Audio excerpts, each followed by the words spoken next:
And this guy I want to introduce you to had fists, and it was very difficult for him to open them and to try again. His name was Thomas. We're in a series we're calling Aftermath. After the storm of Easter, Jesus was on a very particular mission, finding a few people who were really special to him, and they were especially broken. And after this journey where he kept saying, I am, I am, I am, I am, in this Aftermath series, he finds the people who are really special to him and he reminds them who they are. You are. Don't forget. Yeah.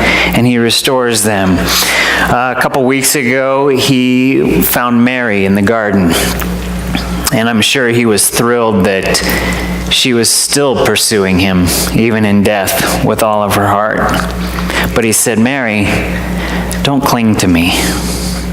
Go back and share with the brothers. You have purpose in the fellowship. They need your strength. They need your experiences. And then last week, he met Peter on the beach. And to Peter, he says, cling to me. Right? A totally different situation, totally different person, totally different needs, and he knew exactly what they needed in order to be restored. Peter, cling to me. Cling to me. Stop depending on your brothers for emotional support in this crisis. I want you to feed them. I want you to lead them. And today we're going to look at how he meets a man named Thomas. And, sometimes we look at the historical context and we look at what it meant for Jesus to do the crazy things that he did. Sometimes we just tell stories.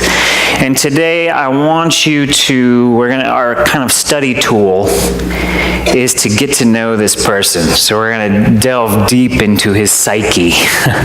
We're going to try to. And I want you to identify with him, because I think that the better that you know Thomas, the better that you might know yourself and the things that you're struggling with in areas of your spirituality and your faith and your relationship with God. But before we do that, I have an icebreaker, and Levi, we're going to have to work on some cool sound effects, because when I say icebreaker, I want you to go, icebreaker! My question that I want you to spend maybe like 30 seconds. If Jesus is the master, and if all the disciples were dogs, which kind of dog would you be? 30 seconds, go. Tell somebody on your left or your right, which dog would you be as a follower of the Master?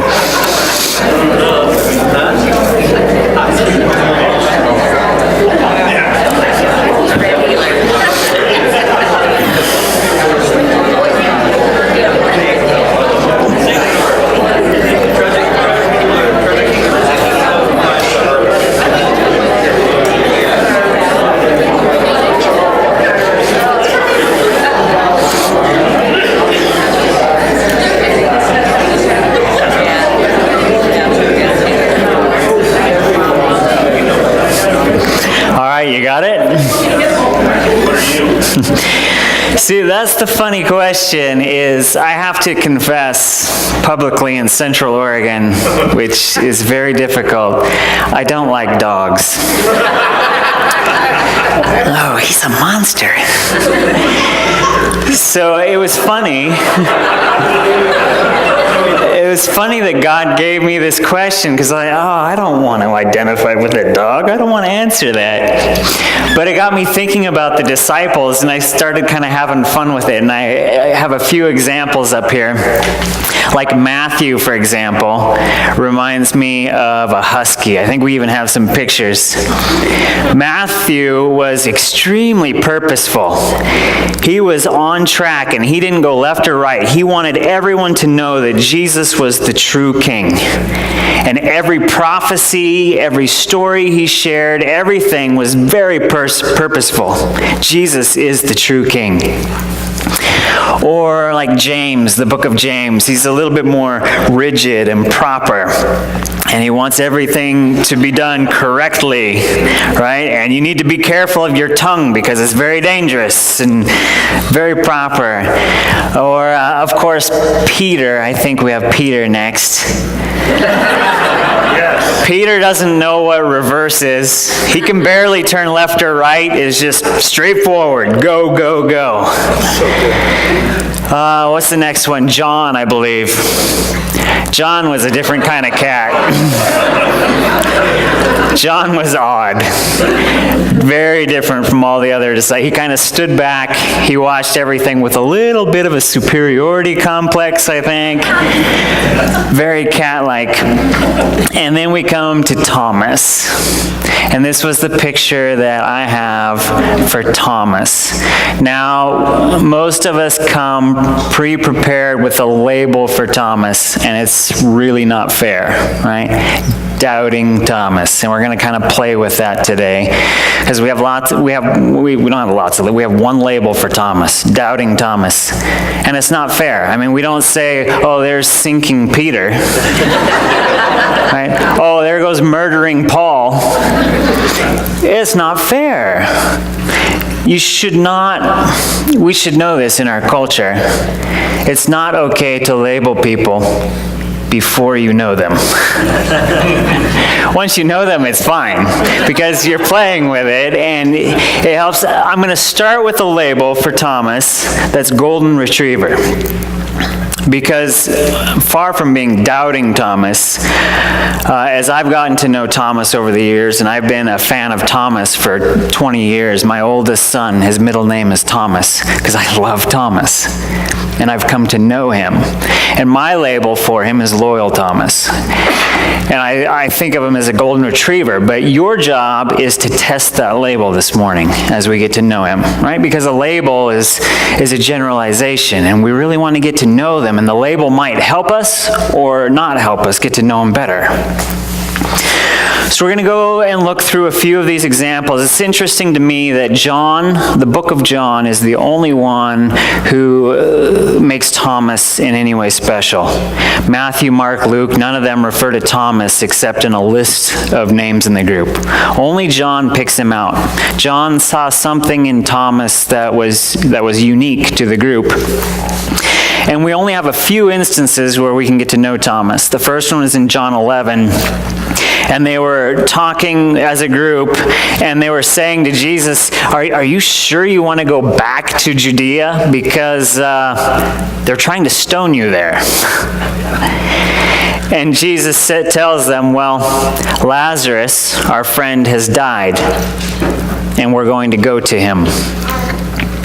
And then Thomas speaks up and he says, sure, let's all go and die. Road trip. Now, Thomas was either a really sarcastic teenager. Oh, great idea. Let's all go back to Judea and die. Sounds fun. Or he was a revolutionary, right? Viva la revolution! Let's go back to Judea. Let's do this thing. But in the group, Simon was the zealot, the political, the passionately political one, not Thomas. So my theory is that Thomas was the golden retriever. I mean, hey, let's all go to the Mediterranean beach. Oh, sure, yeah, that sounds fun. Let's go to the beach. Let's all go back to Judea and join the guy who's dead. Yeah, let's go there too. Yeah, as long as we're together, as long as we're with you, I'll go anywhere. It strikes me as a golden retriever. I would describe him as having an extreme attachment disorder. And I think I made that up, although it might be a real thing. I've actually studied detachment disorders, but he had an attachment disorder. He didn't care where he was going. He's like, if you said to Thomas, well, if your friend Jesus jumped off a bridge, would you? Yeah. I love bridges. Is it a drawbridge? Because those are really cool. an extreme attachment disorder. And the reason that I say that is because when we look at the next episode, in John 14, very different, Jesus sits his disciples down and says, look, I need to tell you something really serious. I'm going away, and I'm going to prepare a place for you, but you'll know the way. And Thomas interrupts. He jumps in and says, what do you mean you're going away? Where are you going? If we don't know the destination, then how are we going to know the way? He's having a panic attack. What are you talking about you're going? Which way? How am I going to find you? It's so interesting because before, when he had confidence in Jesus' presence, his love was greater than his fear. He wasn't even afraid of death. Oh, Lazarus is dead? Yeah, as long as we all go together, I'm not afraid of death. Let's go. And as soon as that presence is threatened, his fear is greater than his love.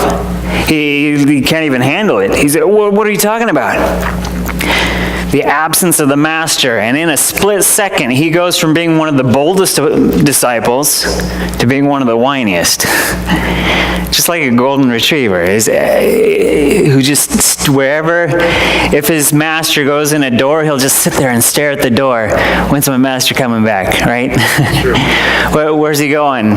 He'll even go to the vet, as long as his master goes with him. But as soon as that presence is threatened, he starts whining and howling, and he's looking out windows, and where did he go? I can't handle absence. And then we get to our passage in John 20, because his worst fear happens. His master is suddenly gone. And Thomas is a feeler. Right? He's not a thinker like John. He's not a leader like Peter. He's a feeler. And without his master, he goes into an emotional spiral. Let's look at that in John chapter 20, 24 through 31. Now Thomas, one of the 12, called the twin, was not with them when Jesus came. I have a squiggly line under was not with them. So the other disciples told him, we've seen the Lord. But he said to them, unless I see in his hands the mark of the nails, and place my finger in the mark of the nails, and place my hand into his side, I'll never believe. Circle believe. 8 days later, his disciples were inside again, and Thomas was with them. Squiggly line under was with them. Although the doors were locked, Jesus came and stood among them and said, peace be with you. You can circle peace be with you if you want to. It ties it into the preceding passage. Then he said to Thomas, put your finger here. See my hands? Put out your hand. Place it in my side. Do not disbelieve, but believe. Circle disbelieve and believe. Thomas answered him, my Lord and my God. Jesus said to him, have you believed? Circle believed. Because you've seen me? Blessed are those who have not seen and yet have believed. Circle believed. Now Jesus did many other signs in the presence of the disciples, which are not written in this book. But these are written so that you may believe, circle believe, that Jesus is the Christ, the Son of God, and that by believing, circle believing, you may have life in his name. Thank you, Jesus.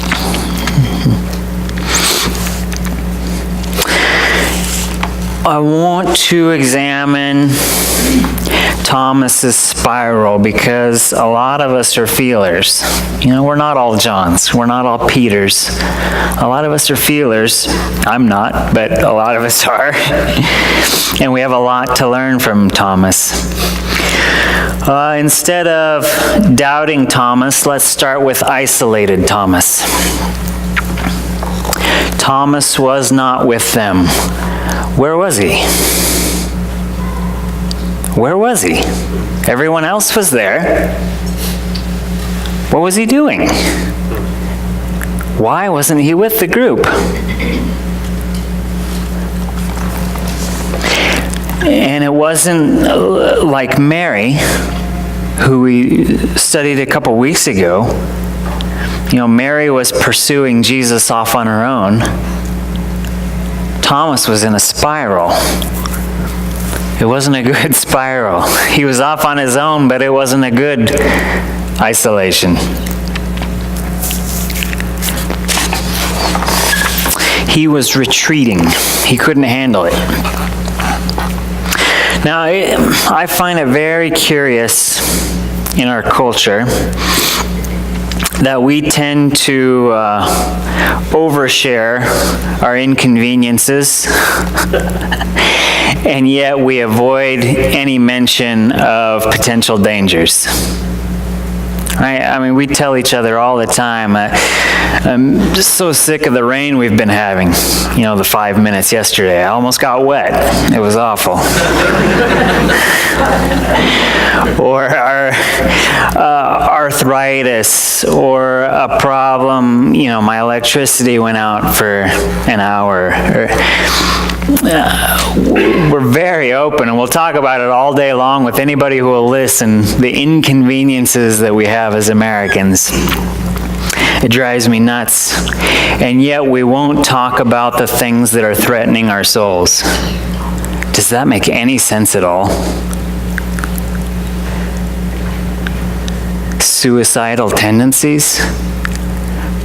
Really? You're going to keep that to yourself? You're going to try and handle it all alone when you're not in a healthy place? The time when you need support the most, and yet that's what we all do. When things are hard, we might phone a friend, but if they get really hard, we don't tell anybody. It might be embarrassing. We don't want to put a burden on anybody else. The harder things get, the more and more and more we try and keep it to ourselves. And it makes no sense. It's true. Thomas was in crisis, and he was alone. And if he would have stayed there, he never would have experienced the resurrected Jesus. It's fascinating that Jesus tracked down Mary. He didn't track down Thomas. And if Thomas would have chosen to stay isolated from the people of God, he would not have met Jesus. Without a word, Jesus knew Thomas, and without even a word, he was able to draw Thomas back into fellowship first. He had to send Mary back to the fellowship, but he had to draw Thomas back into fellowship and reminded him that you are family. You're family.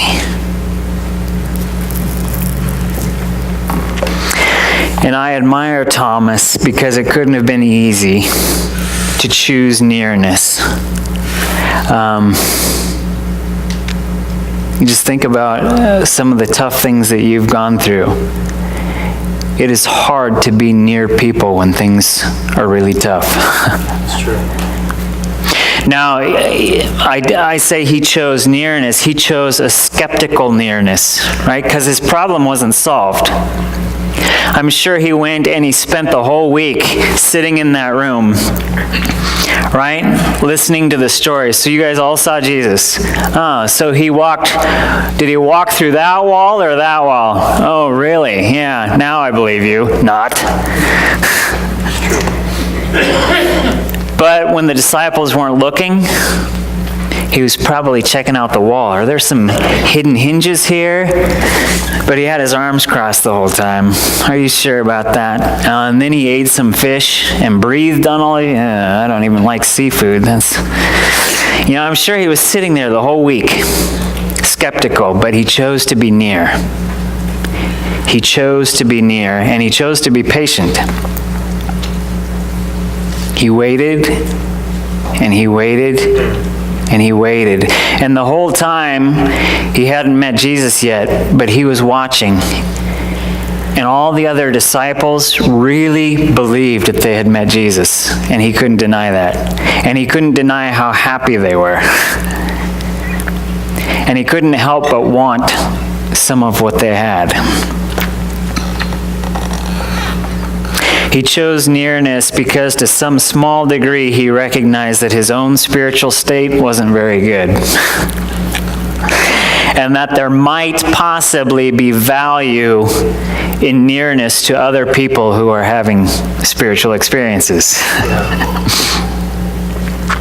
And are you starting to relate a little bit with Thomas yet?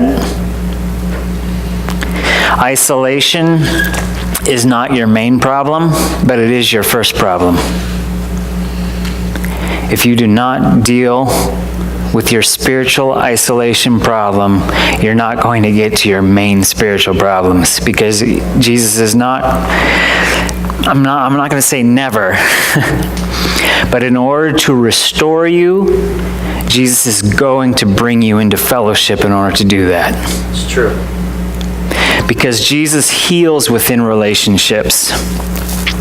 And I am very concerned that most of us, the amount of experience that we have with God in new and fresh ways is going to be limited by the fellowship that we have. And if you do not have much fellowship with people who are following Jesus, you are not going to experience much spiritual growth. And I want to be really honest with you about that. Because isolation is not your biggest problem, but it's your first problem, and we've got to deal with it. And in the next few months, we're going to be tackling that as we move towards an emphasis on small groups in our church. We have to be part of small groups where we talk about things that endanger our souls. Yeah. We have to. This world is too dangerous not to. Yes. Let's go a little deeper. Why was Thomas isolated? Let's look at broken-hearted Thomas. Thomas was physically isolated because he felt emotionally abandoned. God had left him. God had gotten his hopes up, and God had let him down. I don't know if you've ever had lost someone very special or even had a really bad breakup. I couldn't help but think of my first breakup, my first year at college. Those were my dark ages. Every day was a bad day. Every day was a bad day. I remember going through the day and, yep, another bad day, but, well, at least I get to go back to bed in 15 hours. Bad day, bad day, bad day. That's what Thomas was in. And the last thing you want to do if you've been through a bad breakup is to go out on a romantic dinner with a gushy head over heels couple, right? You'll throw up. The last thing you want to do is spend time with people who are enjoying presents when you don't have any presents to enjoy. That's huge. Can you imagine Thomas, loyal golden retriever Thomas? You guys all got to see the master again, and I didn't. I didn't. How did that feel? I mean, I know I struggled most of my youth with youth groups. Probably because I wasn't experiencing the presence of God. The last thing I wanted to do was go spend time with a group of fake happy people. Except it took me a long time to realize that most of them weren't faking. They really were happy. I just didn't believe it. How is Thomas wrestling with that? Why would Jesus come and visit you morons? I'm at least as special as you are. I would have followed him anywhere. But Thomas chose a willingness to try again. He was the only one in the room who hadn't seen the Master, and he stayed. And he heard them tell their stories about how great it was, day after day after day. And on the 8th day, Jesus came and reminded Thomas, "You are loved." And this visit was just for Thomas. It was just for him. He hardly even spoke to anybody else. He went right to Thomas. "You are special to me. You are loved."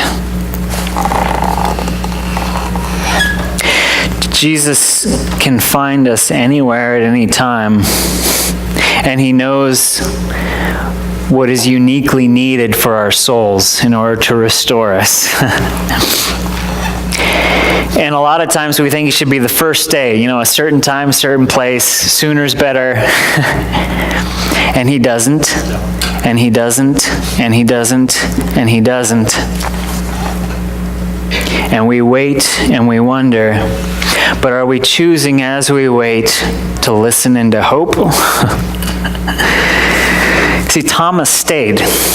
He was willing to try again because it was worth it. I really want to see the Master again. As painful as this is day after day after day, how hard it is to wait and to hope. And it paid off. Jesus shows up and says, "Thomas, not even death can keep us apart." Yeah. See, all of our vows stop at death. Our deepest vow in life is until death do us part. Yeah. Jesus' vow to Thomas, "Dude, not even death can keep me from you. You have my presence. I am with you. Peace, peace, peace." 3 times Jesus says peace to his disciples. I'm here. I'm here.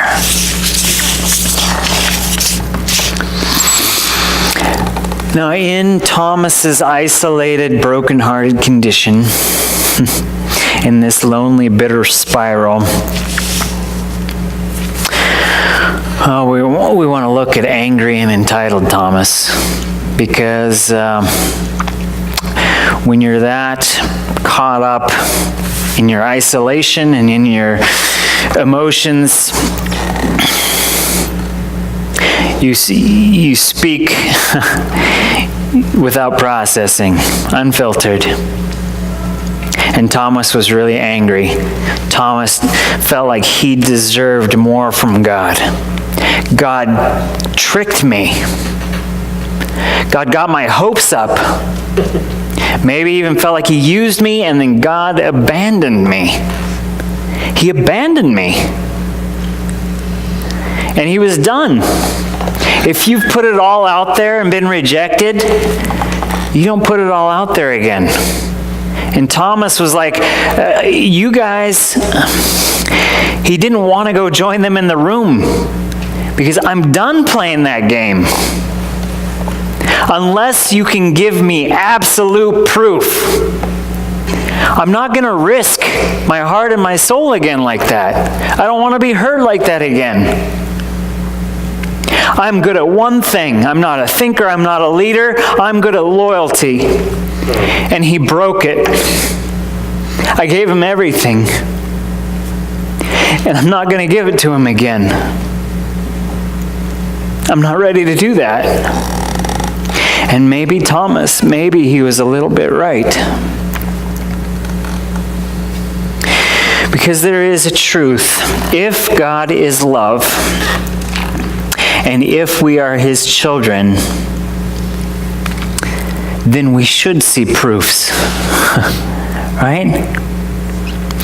A million ways that we prove to our kids that we love them. Right? We make them meals. We take them to movies. We give them gifts and special things on their birthdays. We give them invaluable opportunities for work experience, all kinds of great things. Because we love them. Proofs. They can go through any day and they could find a dozen ways to say, my mom and my dad, they love me. I have a list of all these proofs. Or our friends. If God is loving us and we are His children, then we should have proof of that. We should. It is right. The problem with human nature is that we abuse everything and we abuse trust. We take trust and we say, well, and it begins at a very young age, if you love me, then you should give me sex. Or if you love me, then I need $20. Or to God, if you love me, then where's my winning lottery ticket? If you love me, then take away my cancer. We take trust and we abuse it. Like little selfish kids. Across our arms, well, how much do you love me? Like $100 love, or like $1,000 love, or like a better job at work love? We abuse it. Thomas's attitude was really, really bad, but perhaps it was not entirely selfish. Perhaps it was not manipulative, like we would do it. And I can say that because when Thomas was shown, he accepted the proof that he was given. And most of us don't do that. Most of us don't do that. In our world, when we're given a proof, we demand more proof. And Jesus said something very perplexing. He said to Thomas, you are able to trust. And to each of us, you're able to trust. See, most of us in our world, we think that faith, belief, trust is like an equation. Well, you show me enough, and then I'll be able to do it. And Jesus says, no, you are able to trust. That's good. Trust is a God-given capacity. Yeah. It's a spiritual muscle. We are created to trust. And we know that because 1,000 times every day we exercise our trust. That's true. There are all kinds of people that you trust every single day, and most of them you probably shouldn't. Right? You leave your bicycle unchained in front of the school. Or you don't lock your car doors. Or, a million things that you do because you trust people. Or we trust products and institutions. Well, how do you know that your Schwinn bike is going to stop in time? How do you know that? Did Schwinn send you the schematics with the engineering that says with this amount of pressure and you're going to be able to stop within 4 feet? Prove it. Prove that your bike is going to work. Prove that your engine is going to run on gasoline to get you to work. Prove it. Prove that the city is going to provide you endless clean water. I mean, if you spend any time overseas, you haul 3 buckets of water at my house in Mongolia and come back and say Americans have endless clean water, you're not going to believe it. Prove it. That's not even possible. How do you prove that you're going to get endless clean water from the city? Why do you trust Wells Fargo to take care of your money? Why do you trust Facebook to take care of your personal data? Why do you trust Fort Knox to say your dollar bill is worth $1? Why? Prove any of those things. Or 1,000 other things that you trust every single day. Prove it, prove it, prove it. We only need a very small amount of proof in order to exercise trust. We're made to trust. And every day we trust so many people and so many things. And it's okay. It's okay to need some proof from God. It's okay. If He's a God of love, then we should see it. We should see proof of that. The question is when we begin to argue about the quality and quantity of the proof that is required in order to trust it. Because in our human nature, it's never enough. Or we'll try and disqualify that proof and say we need a different kind of proof. Or, well, that's good, but we need more proof for this situation or that situation. Only when it comes to God is there never enough proof to trust. And that's because no amount of proof can ever reach a broken heart. Why did Jesus bring Thomas back into fellowship first? Why did He offer Thomas peace first? Because Thomas wouldn't be able to accept the proof until his broken heart was dealt with, until his isolation was dealt with. No amount of proof is ever going to convince anybody, because they're not struggling with proof, they're struggling with broken hearts. And proof isn't going to fix it. But Jesus restored family. Jesus restored peace.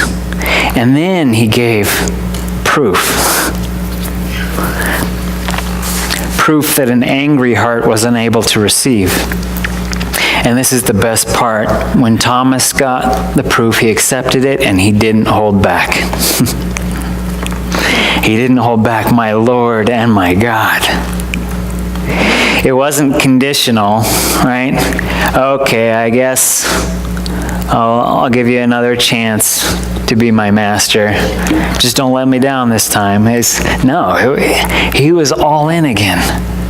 My Lord and my God. And He took it a step further than any other disciple. Everybody called Him teacher. A few people called Him Messiah. No other disciple had ever called Jesus God. And Jesus didn't say, well, Thomas, that's blasphemy. No. John, I think, the cool cat in the corner, watched this encounter and he was blown away. Thomas just called our master God. And where most cats don't really like golden retrievers, they don't really have good space cushions. John was blown away by this encounter, and I think he made it the climax of his book. This encounter of Thomas going all in. His willingness to be near, his willingness to try again, his willingness to accept the proof. My Lord and my God. And John goes on to say, Jesus did lots of things like this, and all of these things are written so that all of us can respond like Thomas. So that we could all believe like this golden retriever. That we could give it all to Jesus and realize that He is not just master, but He is God. He's incredibly good. He is present. He knows exactly who we are and what we need. That we could trust like the simple, loyal Thomas and experience a fully restored life with the resurrected Lord. Are you still in the isolated stage? A lot of us are. Are you in His brokenhearted stage? Are you in His angry and demanding proof stage? We are like Thomas. We are like Mary. We are like Peter. And we are all in need of a visit from Jesus. My challenge to you this week, whether it's immediately, right after the service, or whether it's around your dinner table tonight, or whether you need to call up someone and invite them to coffee or on a long walk, do not stay isolated. Choose to be near someone that you can share your broken heart with, that you can tell someone about the things that are endangering your soul. Those things need to be spoken within a relationship. This week, step out of isolation. Share your broken heart. And even if it's something that this is what I absolutely need to see from God in my life for me to trust Him, be honest with it and share it with somebody. Look, am I being selfish and manipulative here? Or is this really something that I can give to God and say, God, if you're there, and I have no idea if you are or not, this is what I need from you. Make it a true and honest prayer. No manipulations, no selfishness, but you have to bounce it off people. You have to bounce it off someone who is healthy and in a mature place to say, that might not be a proof. That might be manipulating God. Let's ask this from God. Find someone. Share your broken heart. Ask God to prove His love to you this week. And may He visit you and remind you of how special you are to Him. To the glory of Jesus in our city and in our families and in our great fellowship. Bless you all this week. Go in peace. Amen.